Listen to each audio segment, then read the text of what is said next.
안녕하세요. 결혼한 지 벌써 10년도 넘은 40대 주부입니다. 눈에 넣어도 아프지 않을 딸아이가 한 명 있고요. 늘 가족을 사랑하고 최선을 다하는 남편도 있습니다. 그동안 셋이서 알콩달콩 즐겁게 살아왔기에 제가 이런 사연을 쓰게 될 거라곤 차마 생각도 못했습니다. 남편과 처음 만난 건 2010년 초가을이었습니다. 당시 가까이 지내던 언니가 한번 만나보라며 소개시켜준 사람이 지금의 남편이지요. 쑥스러워하면서도 계속해서 어떻게든 이야기를 이어나가려는 남편의 모습에 호감을 느꼈고 그 이후로 얼마 지나지 않아 바로 연인 사이로 발전하게 되었네요. 회사 생활로 지쳐있던 서로의 삶의 단비가 되어주던 저희는 연애 1년 만에 결혼을 약속하게 되었습니다. 당시 저희 친정아버지는 초등학교 교장 선생님으로 재직하고 계셨고 어머니는 유치원 원장 선생님이셨어요. 직업만 봐도 예상하실 수 있듯 두 분 다 아이들을 참 좋아하십니다. 그리고 저도 그런 영향을 받아서인지 어려서부터 아이들을 참 좋아했어요. 언젠가 결혼해서 제 가정을 꾸리면 못해도 셋은 낳고 싶다고 생각했을 정도였으니까요. 물론 사회생활을 시작하고 나서야 셋을 키우는 건 무리일 수도 있겠다는 생각을 했지만요. 사실 아이를 안 갖는다는 건 상상도 해보지 않은 일이었습니다. 요즘이야 결혼 전에 서로 건강검진도 확인해보고 무슨 문제는 없는지 꼼꼼히 따져본다지만 제가 결혼을 하던 시기만 하더라도 서로 그런 조건까지 따지는 건 흔한 일이 아니었어요. 연애하는 동안 저나 남편이나 아픈 적도 없었고 하니까 막연히 서로 건강한 사람들이라고 생각했습니다. 그 일이 있기 전까지는 한치의 의심도 하지 못했어요. 결혼식을 올리고 나서 1년 정도만 신혼생활을 즐기고 바로 아이를 가지려고 했어요. 신혼생활을 더 누리면 커리어도 쌓이고 좋겠지만 내 자식과 세대 차이가 많이 나는 부모가 되고 싶지는 않았거든요. 특히 남편은 저보다 4살이나 많았기 때문에 마음이 급한 눈치기도 했고요. 그런데 계획한 1년을 보내고 임신을 하기 위해 서로 열심히 노력을 시작했는데도 아이가 쉽게 생기지 않았습니다. 그렇게 몇 개월 정도 시간이 더 흐르자 저조차 점점 조바심이 들더라고요. 혹시나 하는 마음에 몸에 좋다는 건 쓰건 어쩌건 다 챙겨 먹었을 정도였습니다. 뭐 하나 허투루 하지 않았고 운동도 열심히 했어요. 그런데도 불구하고 아이가 생기지 않으니 답답하고 환장할 노릇이었죠. 주변에는 종종 생각지도 않은 애가 생겨서 걱정이라는 사람들의 이야기도 들려왔는데 정작 이렇게 간절한 저희 부부한테는 왜 아무런 소식도 없는 건지 하늘이 원망스럽기까지 했습니다. 그렇게 또 다시 1년의 시간이 지나니 시댁에서도 점점 제 탓을 하더라고요. 당신 아들인 남편은 어려서부터 감기 한 번 앓은 적 없는 튼튼한 성인 남성이니 문제는 필시 저한테 있을 거라면서요. 의심도 아닌 확신에 가까운 시어머니의 말씀은 제 가슴에 비수가 되어 날아오길 여러 번이었고 언젠가 한 번은 제 심장이 너덜너덜해져 있을 것 같다는 생각까지 들었습니다. 저는 남편에게 이럴 게 아니라 병원에 가서 전문가의 의견을 들어보자고 했습니다. 더 늦기 전에 우리가 할 수 있는 일이 있는지 확인해 보자고요. 남편은 내키지 않는다며 한두 차례 병원 예약을 고의로 빼먹었고 그때 전 또다시 큰 상처를 받고 말았습니다. 남편이 이렇게 비협조적인데 제가 무슨 욕받이도 아니고 시어머니의 그 신랄한 비난을 왜 제가 받아내야 하는지 도대체 이해할 수가 없었습니다. 그러다 또 다시 시아버지의 생신으로 모인 날이었습니다. 저희 부부뿐만 아니라 어린 신우와 가까이 사시는 친척 내외분들까지 식당에 모여 외식을 하기로 되어 있었어요. 참고로 저희 시댁은 친지분들과 교류가 굉장히 잦은 편이었습니다. 저희가 임신이 안 돼서 고생하고 있는 것도 한 귀로 듣고 한 귀로 흘려버릴 가십거리처럼 그분들 입에 매일같이 오르내리고 있다는 걸 저도 잘 알고 있었고요. 그 점이 저를 참 주눅들게 했네요. 아무튼 그렇게 모인 자리에서 시어머니는 다시 한번 저에게 관계는 잘하고 있냐는 둥, 제 골반이 작아서 그렇다는 등 걱정을 가장한 수치스러운 말들을 필터 없이 쏟아내셨습니다. 친척분들 중 두세 분이 왜 그걸 무조건 며느리 탓을 하냐며 저를 두둔해 주시긴 했지만 그마저도 저에겐 자존심 상하는 일이었어요. 결국 그날 밤 저는 남편에게 처음으로 욕을 하며 병원에 같이 가던지 이혼을 하던지 둘 중에 하나를 선택하라고 윽박질렀고 그렇게 처음으로 남편과 병원에 가 검사를 받을 수 있었습니다. 검사 결과는 충격이었습니다. 무엇 때문에 그렇게 모진 말들을 견뎌낸 건가 회의감이 들 정도였어요. 불임의 원인은 제가 아닌 남편이었습니다. 수준 떨어지는 표현 같지만 한마디로 씨가 없답니다. 씨가 적은 것도 약한 것도 아니고 없답니다. 이럴 수가 있나 싶어서 황당하고 어이가 없었어요. 더 화가 났던 건 남편의 표정이 너무나 태연하고 덤덤하더군요. 설마 알고 있었냐고 물으니 그제서야 저나 시부모님께 어떻게 고백해야 할지 방법을 몰라서 말을 못했답니다. 언제부터 알고 있었냐고 물으니 저와 결혼하고 얼마 지나지 않아 우연히 가게 된 비뇨기과에서 알게 되었답니다. 비뇨기과에 쇼핑하러 가는 것도 아니고 어떻게 우연히 가냐고, 그리고 그런 일이 있었으면 아내인 저랑 상의를 해야 하는 거 아니냐고 화를 내니 이렇게 화를 낼게 뻔해서 말을 안 했다는 말도 안 되는 궤변을 늘어놓더군요. 이런 남자 때문에 근 2년 가까이 마음고생을 했다는 사실이 너무나 속상하고 가슴 아팠습니다. 남편은 제 발밑에 무릎을 꿇고 엎드리며 정말 미안하다고 한 번만 용서해달라고 빌더라고요. 평소에는 저보다 훨씬 키도 크고 덩치도 좋은 남편이 그렇게 납작 엎드려 있는 모습을 보니 제 마음도 찢어질 듯 아팠습니다. 일단 남편을 일으켜 세운 뒤 앞으로 어떻게 해야 할지 생각을 해보자고 했어요.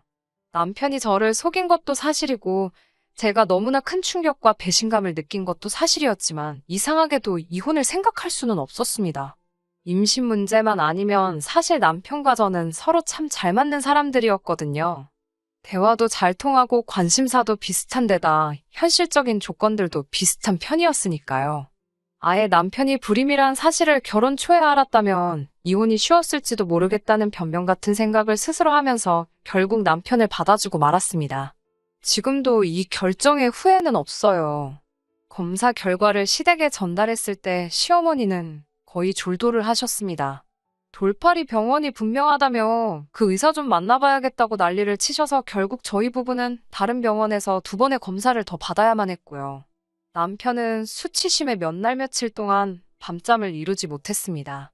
3번의 결과가 모두 똑같은 사실을 말해주고 나서야 시부모님은 당신 아들이 불임이라는 사실을 어쩔 수 없이 인정하셨어요.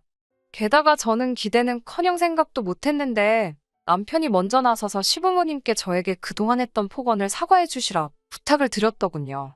하루는 시부모님이 유명 호텔 레스토랑으로 저랑 남편을 불러내어 그동안 했던 말은 부디 마음에 담아두지 말라며 눈물로 저에게 미안함을 전하셨습니다. 이미 가슴에 켜켜이 쌓인 아픔을 한 번에 씻어낼 수는 없었지만 그래도 많은 위로를 받았습니다. 하지만 평생 남편과 제 사이에 아이가 없을 거라는 그 변치 않는 사실은 한동안 제 가슴을 후벼 팠고 저는 우울증을 앓게 되었습니다. 그런 제 모습을 지켜볼 수 없었는지 하루는 남편이 저에게 조심스럽게 입양에 대해서 말을 꺼냈어요. 쉬운 결정은 아니었지만 고민 끝에 저희 부부가 지금의 딸을 입양하게 되었습니다. 저희가 입양할 당시 딸은 겨우 100일을 갓 넘긴 상황이었어요. 사위의 불임 소식을 힘들게 받아들이신 친정부모님은 입양을 하겠다는 저를 제발 다시 생각하라며 말리고 또 말리셨습니다. 아무리 그래도 남의 아이인데 쉬운 결정이 아니라면서요. 평소에 아이들을 좋아하시던 친정부모님이 시부모님보다 더 크게 반대하시는 걸 저는 이해할 수 없었어요. 하지만 자식을 키우는 지금은 당연히 이해가 갑니다. 당신의 딸이 힘든 길을 가려고 했으니 어떻게든 막고 싶으셨다는 걸요. 지금은 그 누구보다도 저희 딸을 사랑하시는 조부모님이세요. 아무튼 그렇게 딸을 입양하게 되었고 딸 덕에 저희 부부는 더 큰 행복과 위안을 얻으며 얼마 전까지 행복하게 살고 있었습니다. 저희 딸은 모든 가족의 사랑을 한 몸에 받으며 자랐고요. 단 한 가지 저희 가족에게 비밀이 있었는데 그건 바로 시댁 친지분들은 저희 딸이 입양하라는 사실을 모르신다는 거였지요. 입양 사실을 숨기게 된 데에는 몇 가지 이유가 있었는데 일단 저희 시어머니는 자존심이 굉장히 강하신 분이라서 다른 친지분들께 당신 아들이 불임이라는 말을 차마 못하시겠다 하셨고요. 둘째는 입양에 대해 아직도 많은 사람들이 색안경을 끼고 보는 일이 많은데 그런 편견 속에서 저희 딸을 자라게 하기 싫었던 저와 남편의 의견도 있었습니다. 주변 사람들에게 거짓말을 하게 된 점에 대해서는 지금도 미안하고 유감스러울 뿐이에요. 하지만 당시에는 무엇보다도 딸을 건강하고 행복한 환경에서 키우고 싶었던 저희의 욕심이 가장 중요했고 훗날 사람들이 알게 되리라도 이해해 줄 거라 믿었어요.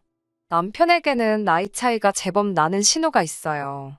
11살이나 나이 차이가 나는데 그래서인지 시부모님이 공주님 대접을 해주면서 키우셨어요. 그래서인지 솔직히 예의도 없고 제멋대로입니다. 저한테는 언니 하면서 잘 따르긴 했지만 제3자의 눈으로 봤을 때 소위 착한 학생보다는 날라리에 가까웠지요. 제가 이러쿵저러쿵 할 자리는 아니었기에 별말은 안 했지만요. 그런 신우가 2년 전 아이를 가졌습니다.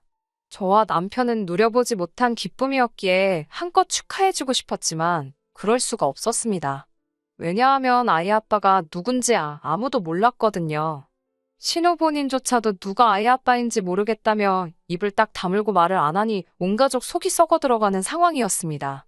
시어머니께서는 그나마 저를 언니라고 부르며 잘 따랐으니 살살 거슬려서 입을 열게 해보라는 임무를 맡기셨습니다. 아무리 한 가족이라지만 신우도 성인이고 본인이 원하지 않는데 저더러 해내라고 하시니 정말 내키지는 않았지만 신우를 위해서라도 확실히 하는 편이 좋겠다 싶어서 신우를 불러냈습니다. 신우에게 도대체 어떻게 된 상황이냐고 몇 번을 돌려 물어봤지만 신우는 뾰로통한 표정만 보일 뿐 자기가 낳아서 잘 키울 거니 관심 끄라는 식이었어요. 어머님이랑 아버님이 걱정을 많이 하시니까 솔직히 말씀드리고 도움을 받아야 하면 도움을 받는 게 좋지 않겠냐고 물었어요. 그런데 신우가 갑자기 무슨 도움이냐며 저를 노려보더니 언니는 지금 내가 뱃속에 있는 아이를 포기라도 했으면 좋겠냐며 지금 샘나서 그러는 거냐고 묻더라고요. 순간 제가 무슨 말을 들은 건지 어이가 없어서 뭐라는 거냐고 되물었습니다. 그러자 신우는 이죽거리면서 언니는 한 번도 이런 기분 못 느껴봐서 모르나 보다며 지금 자기 걱정해주는 척하면서 끌어내리려는 거냐고 그러더군요. 자기한테 지금 가스라이팅을 하고 있는 거냐고요. 신우가 원래 단어 뜻도 잘 모르면서 유식한 척하는 걸 좋아하거든요. 황당하고 어이없는 신우의 말에 화도 나고 불쾌해서 그렇게 똑똑한 줄 몰랐다고 잘 낳아서 키우라고 한마디 쏘아붙이고 먼저 집에 와버렸습니다. 집에 오니 벌써 신우가 남편에게 전화를 해서 뭐라고 떠들었는지 남편이 저에게 걱정스러운 목소리로 묻더라고요. 신우 말이 임신한 자기를 제가 백화점 지하에 버려두고 혼자 집에 갔다고 그러더래요. 자기가 임신을 해서 감정 기복이 크다며 혹시 자기가 언니 비위에 거슬리게 말한 게 있다면 사과하고 싶다고요.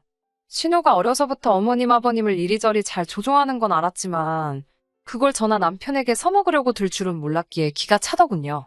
남편에게 제가 사과를 하고 싶으면 나한테 전화를 하면 되지. 나한테는 전화도 문자도 한 통 없었으면서 이제 와서 무슨 사과 타령이냐고 웃기지 말라고 했습니다. 남편도 자기 여동생 성격을 잘 알고 있었기 때문에 신경 쓰지 말라며 미안하다고 했어요. 그리고 솔직히 그 이후로는 신우가 애를 낳든 말든 관심 끄려고 노력했습니다. 직장 생활하면서 딸 키우느라 정신없기도 했고요. 사실 신우가 애를 낳았다 뿐이지 육아는 거의 시부모님이 하고 계신 상황이었어요. 대학을 중퇴한 신우는 돈 버는 게 죽기보다 싫다며 시댁에 얹혀 살고 있었거든요. 그러다 얼마 전 시어머니께서 신우에게 미래를 약속한 애인이 있다고 하셨습니다. 그 소식을 전하는 시어머니의 표정은 요즘 그 어느 때보다 한층 밝아 보였는데 그 이유를 알 것도 같더라고요. 신우의 경우 본인이 스스로 먼저 임신했다고 시댁 친지들한테 떠들고 다닌 탓에 어머님께서 자존심에 큰 상처를 입으셨거든요. 게다가 평소에 모임도 많고 운동도 좋아하시던 분이셨는데 졸지에 육아를 떠맡게 되시면서 거의 대부분의 시간을 집에서만 보내셔야 했고요. 그런 어머님께 신우의 애인은 어떻게 보면 한 줄기 희망 같은 게 아니었을까라는 생각이 들어요. 하지만 며칠 뒤 신우는 온 가족에게 충격적인 소식을 전했습니다. 그 남자와 결혼을 할 건 맞지만 그 남자에게 자기에게 애가 있다는 소리는 못했다는 거예요. 말할 타이밍을 놓쳤다나요. 순간 어쩜 지 오빠랑 저렇게 똑같을까 하는 생각이 머리를 스치더군요. 신우는 말없이 저를 쳐다보더니 그래서 말인데 언니가 우리 딸 좀 키워주면 안 되냐고 묻더군요. 제가 그게 무슨 소리냐고 하니까 어차피 첫째도 입양이니까 자기 딸도 저더러 입양을 하라는 거예요. 남편이 나서서 그게 무슨 말도 안 되는 소리냐고 하자 생판 모르는 남의 자식도 키우는데 왜 조카는 안 되냐고 억지를 쓰기 시작했습니다. 피도 한 방울 안 섞인 남도 키우는데 자기 딸은 최소한 4분의 1은 섞였다나요. 어디서 나온 계산법인지도 모르겠고 말 같지도 않아서 제가 웃었습니다. 신우는 자기가 지금 농담하는 것 같냐며 저를 또 다시 노려보기 시작했고 지난번처럼 또 당할 소냐 싶었던 저는 똥은 신우가 싸놓고 그걸 왜 나더러 치우라는 거냐고 화를 냈습니다. 그러자 신우가 지금 자기 딸더러 똥이라는 거냐며 달라들더라고요. 그래서 어른이면 어른답게 자기 일은 스스로 책임을 지라고 남한테 떠넘길 생각하지 말라고 다시 한번 받아쳤어요. 서로 감정이 격해지자 남편이 나서서 신우에게 말도 안 되는 소리 할 거면 연락하지 말라며 제 손을 잡아 끌고 나왔습니다.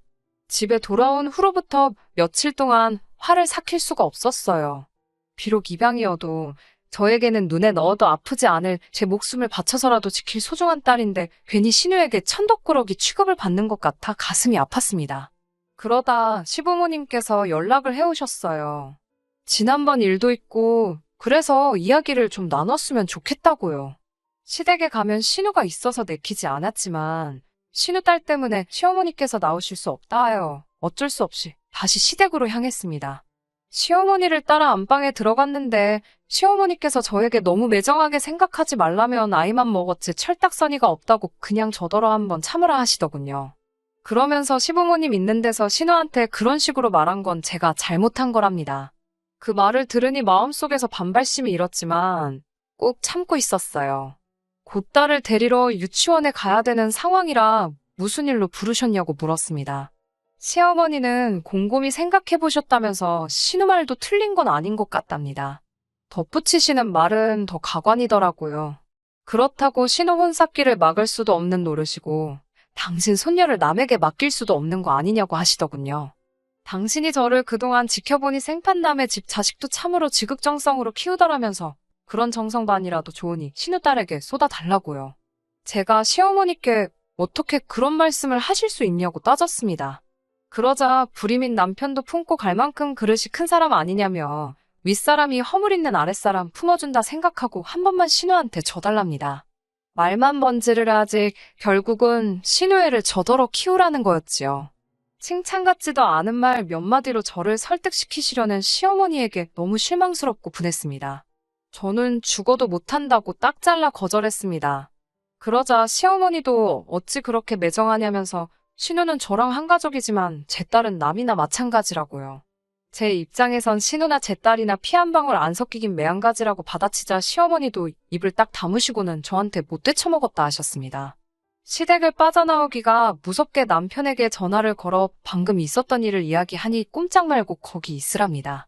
자기가 지금 시댁으로 온다고요.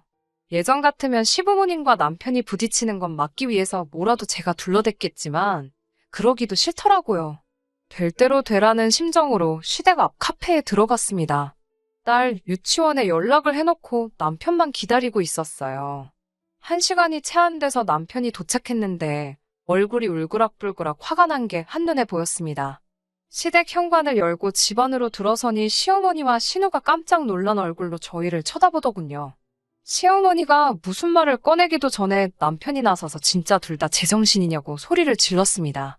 특히 신우를 향해서 야, 네 몸뚱아리 간수 네가 똑바로 했으면 이런 일이 생기냐고. 어디서 아빠가 누군지도 모르는 애를 가져놓고는 뭐가 그렇게 뻔뻔하냐고 악을 쓰더군요. 너는 여동생이라 다행인 줄 알라면서 남동생이었으면 죽기 직전까지 팼을 거라면서요. 들어본 적 없는 남편의 거친 말에 저도 엄청나게 충격을 받았습니다. 남편은 거기서 멈추지 않고 시어머니께 한 번만 더 이 사람한테 이러면 신우 애인이란 작자한테 가서 애 딸린 거 다 얘기해버릴 거니까 그런 줄 아시라고 하더군요. 시어머니는 오빠라는 인간이 어떻게 동생 앞길을 막으려 드냐고 미쳤냐고 화를 내셨고 남편은 이러다 저 이혼이라도 당해야 직성이 풀리시겠냐고 받아치더군요. 그러자 신우가 저를 노려보면서 완전 사람 좋은 척 다 하더니 뒤로는 자기랑 자기 엄마를 얼마나 씹은 거냐면서 그러니까 착한 자기 오빠가 저 난리를 친다고 헛소리를 해댔습니다. 그런 신우에게 너는 네 밥값도 못하는 게 무슨 말이 그렇게 많냐고 그냥 아이고 잘못했습니다 하고 구석에 처박혀 있으라니까 지도 뭐 반박을 못하고 질질 울더군요. 그렇게 한바탕 쑥대밭을 만들어 놓고 저와 남편은 집으로 돌아왔습니다. 남편은 이제 시댁하고 연을 끊자고 하더군요. 하지만 제가 제 딸을 포기할 수 없듯 부모 자식의 인연은 천륜인데 연을 끊는다는 건 불가능한 말이잖아요. 저는 남편에게 당분간 거리를 두고 살자고 했습니다. 신우가 현명하게 이 상황을 풀어나가기를 기도해주는 게 우리가 해줄 수 있는 최선이라고요. 그리고 2달 뒤 시아버님을 통해서 신우의 소식을 알게 되었습니다. 시아버님은 저희가 갑자기 연락을 하지 않자 처음에는 속으로 괘씸하게 여기다가 결국 먼저 남편에게 연락을 해오셨고 남편이 고민 끝에 결국 있었던 일을 다 말씀드린 모양이더군요. 사건의 전말을 알게 되신 아버님께선 시어머님과 신우 그리고 신우 남자친구까지 다 불러 모으시곤 신우의 정체를 밝히셨답니다. 과거를 품어주지 못하는 남자랑 결혼할 필요가 없다는 게 이유셨대요. 슬프게도 남자는 자기가 뭐가 아쉬워서 한번 갔다 온 여자랑 결혼을 하냐며 그 자리에서 난색을 표했답니다. 신우가 결혼식은 안 했다고 그러자 그럼 애 아빠랑은 어떻게 지내냐고 물었고 신우가 또 거짓말을 하려 들자 시아버지께서 애 아빠는 누군지 모른다고 선수를 치셨대요. 그러자 남자가 진짜 웃기는 여자라며 그래도 네 아버지 때문에 사기죄로 고소까지는 안 하겠다고 그걸 다행인 줄 알라고 하더랍니다. 그렇게 신우의 결혼은 물거품이 돼버렸고 시어머니도 그제서야 현실을 받아들이셨대요. 하지만 당신도 더는 젊은 딸 때문에 노년을 희생할 순 없다며 신우에게 앞으로 육아는 네가 직접 하라고 손을 놓으셨답니다. 그제서야 사태 파악이 된 신우는 당분간은 육아에 신경 쓰겠다고 온 가족과 약속을 했고요. 하지만 솔직히 당분간은 여전히 시댁과 왕래할 생각은 없습니다. 당분간은 앞서 말씀드린 바와 같이 아이 교육과 제 커리어를 우선순위로 두고 한눈 팔지 않고 지내려고요. 신우에게는 안 된 일이지만 제가 피 한 방울 섞이지 않은 제 딸을 사랑하는 것처럼 신우도 자기 배불러 낳은 자기 아이를 혹덩어리라고 생각하지 않고 사랑으로 키워줬으면 하네요. 끝까지 들어주셔서 감사합니다. 오늘의 사연은 여기까지입니다. 구독과 좋아요, 알람 설정 부탁드리고 더 좋은 사연으로 다시 찾아뵙겠습니다. 감사합니다.